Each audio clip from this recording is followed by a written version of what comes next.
That was called plumping for one candidate. I've lost my mouse. Okay. When the result of the election was declared, there was frequent rioting and disorder throughout. The poll went on often for a week or 10 days. So different parties and candidates would hold back groups of voters in pubs and then release them, and then the rival party would think, oh my God, they're getting ahead of us in the vote count, so then they'll release a bunch of other voters, and there'd be fights to try and stop them from going, or they'd get locked up in a local barn so they couldn't go to the poll. All of this stuff I am not making up, believe me. Anyway, at the end of all of that, when the vote is finally declared, there is this final ceremony that happens, known as the chairing, where the triumphant candidate is put in a chair, very often as ornate and elaborate as this, but sometimes just the shoulders of his supporters, and paraded around the constituency in order to mark his victory.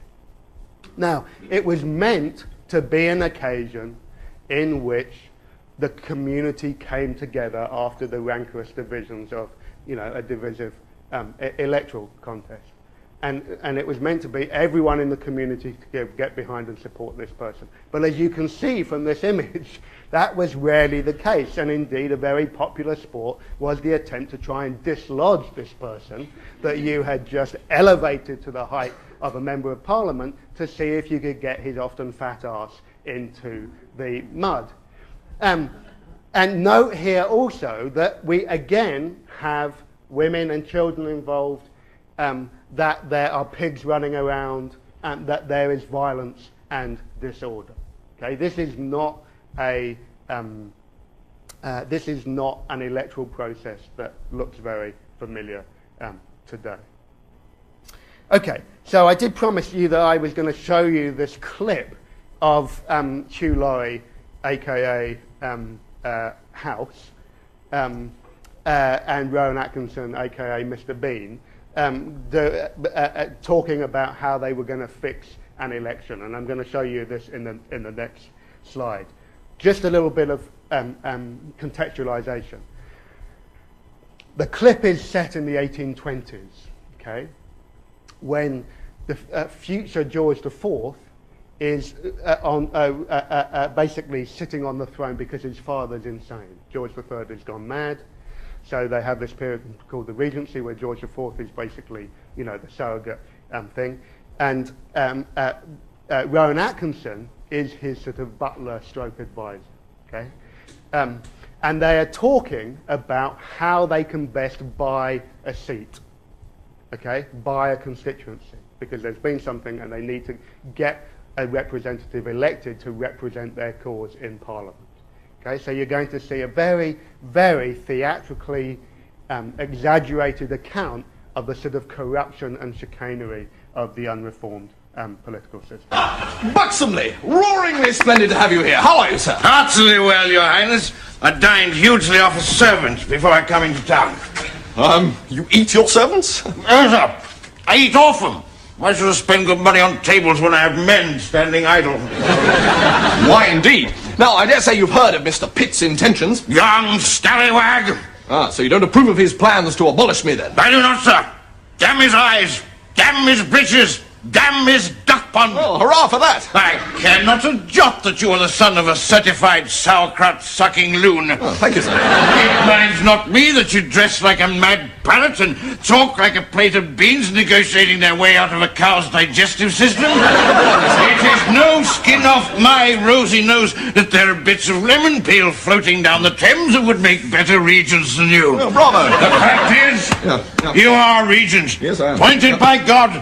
And I shall stick by you forever, though infirmity lay me waste, and ill health curse my every waking moment. Well, good on you, sir. And don't talk to me about infirmity. Why, sir, you are the hardy stock that is the core of Britain's greatness. You have the physique of a demigod, purple of cheek and plump of fetlock, the shapely ankle and the well-filled trouser that tells of a human body in perfect working order. He's dead, sir. Dead? Yes, Your Highness. Oh, what bad luck. We were rather getting on. We must move at once. In which direction? Sir Talbot represented the constituency of Dunny-on-the-Wold, and by an extraordinary stroke of luck, it is a rotten borough. Really? Is it?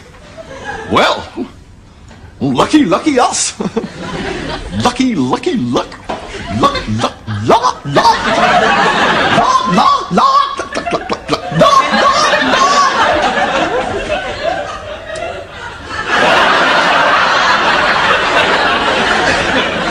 You don't know what a rotten borough is, do you, sir? No.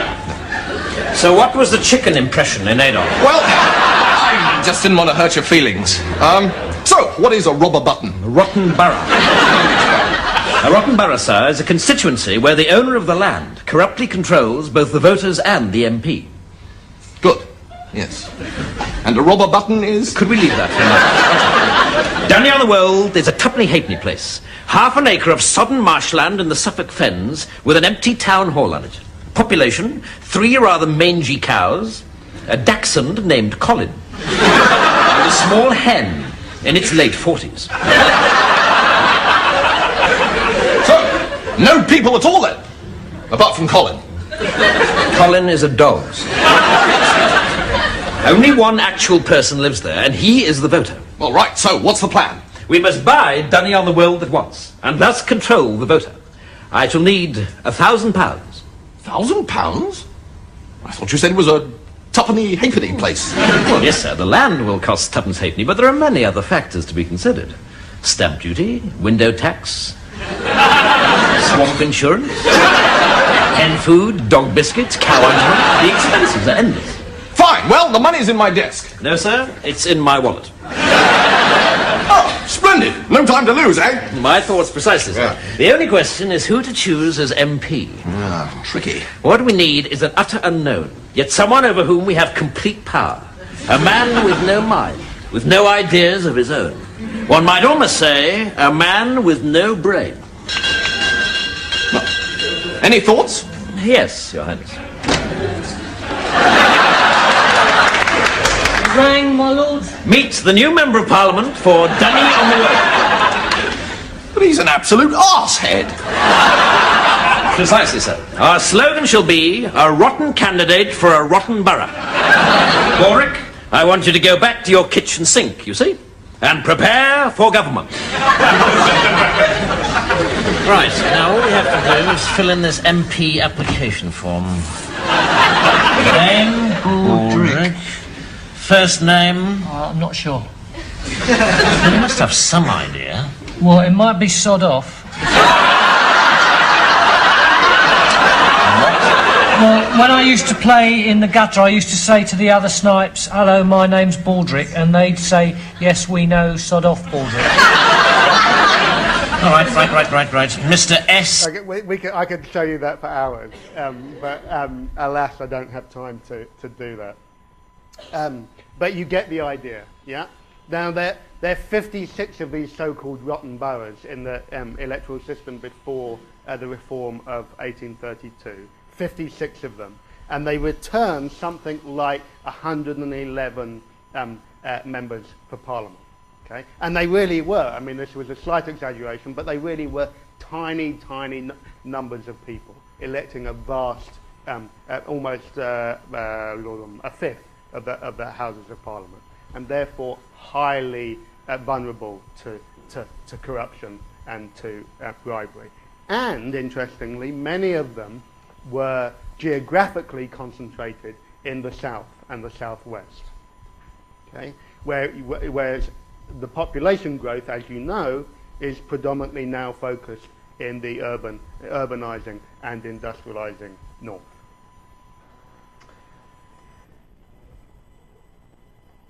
They've got that whole episode is up on YouTube. It's called Dish and Dishonesty, and there's a lot of good stuff in it. If you want to watch the rest of it. Final thing I want to tell you about the unreformed electoral system is that after people voted, their votes were recorded in something that looked like this, known as a poll book.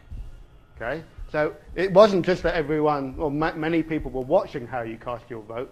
how you cast your vote was then recorded and published, printed and published. So here you have the name of the voters, where they come from. I should do this like this; it'll be easier. Where they come from, the names, what they do for a living, and then who they voted for. So you can see many people split their votes between the two candidates, but you have John Large of Purton, who was a plumper. Okay, not a plumber, a plumper. He voted for one person. Now, the idea behind this poll books, as in voting in public, was that your vote was, you were held accountable for how you voted, reflecting this idea that it wasn't the individual who possessed the vote, but the community at large that they had to answer to.